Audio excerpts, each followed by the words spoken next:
నా సూచన ఒక్కటే, ఈ ప్రభుత్వం వచ్చింది, ఈ ప్రభుత్వం ఆడబిడ్డలకు ఆర్టీసీ బస్సు ఉచితంగా ఇచ్చింది, ఈ ప్రభుత్వం 500 రూపాయలకే సిలిండర్ ఇచ్చింది, ఈ ప్రభుత్వం ఇందిరమ్మ ఇండ్లు ఇచ్చింది, ఈ ప్రభుత్వం రాజీవ్ ఆరోగ్యశ్రీ అమలు చేసి ఈరోజు 10 లక్షల రూపాయలు పేదోళ్లకు అందుబాటులోకి.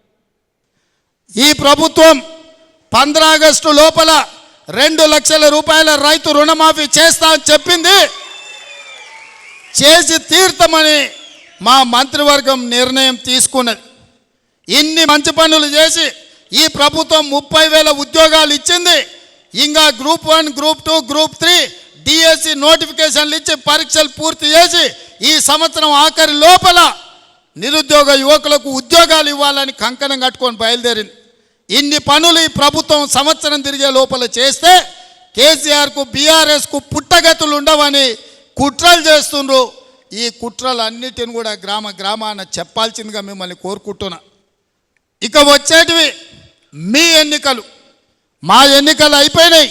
వేదిక మీద ఉన్న నాయకులందరికీ పదవులు ఏదో ఒకటి వచ్చినాయి. నిన్న 35 మంది కార్పొరేషన్ చైర్మన్లు ఇచ్చినాం. మీరు ఒక్కసారి పేర్లు చదువుని. ఒక్క పైరవికారు లేడు, ఒక్కడెవడో ఎక్కడి నుంచో వచ్చిండని లేదు. ఎస్సీ, ఎస్టీ, బీసీ, మైనారిటీ సెల్లుల చైర్మన్లకు ఇచ్చినాం, జిల్లా పార్టీ అధ్యక్షులకు ఇచ్చినాం. మొన్న ఎమ్మెల్యే టికెట్లు ఏదైనా అనుకోని పరిస్థితుల్లో రాకపోతే వాళ్ళందరికీ ఇచ్చినాం. ఇవాళ చైర్మన్లు 2 సంవత్సరాల కోసం వేసినాం. ఇవాళ పేపర్లల్లో ఇవాళ పేపర్లలో పేర్లు రాసిరు. ప్రతి కాంగ్రెస్ పార్టీ కోసం కష్టపడ్డోళ్ళకే ఇచ్చినాం, ఒక్క పైరవికారుని కూడా ఇవ్వలేదు.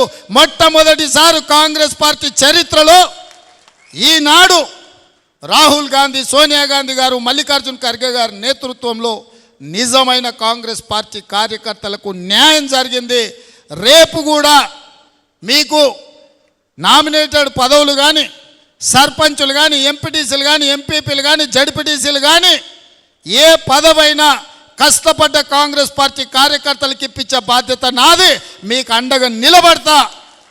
మా ఎమ్మెల్యేలందరికీ కూడా నేను స్పష్టంగా చెప్తున్నా, ఎవరైతే పార్టీ కోసం కష్టపడ్డారో, పార్టీ గెలవడం కోసం కొట్లాడినరో వాళ్ళకే పదవులు ఇవ్వాలి.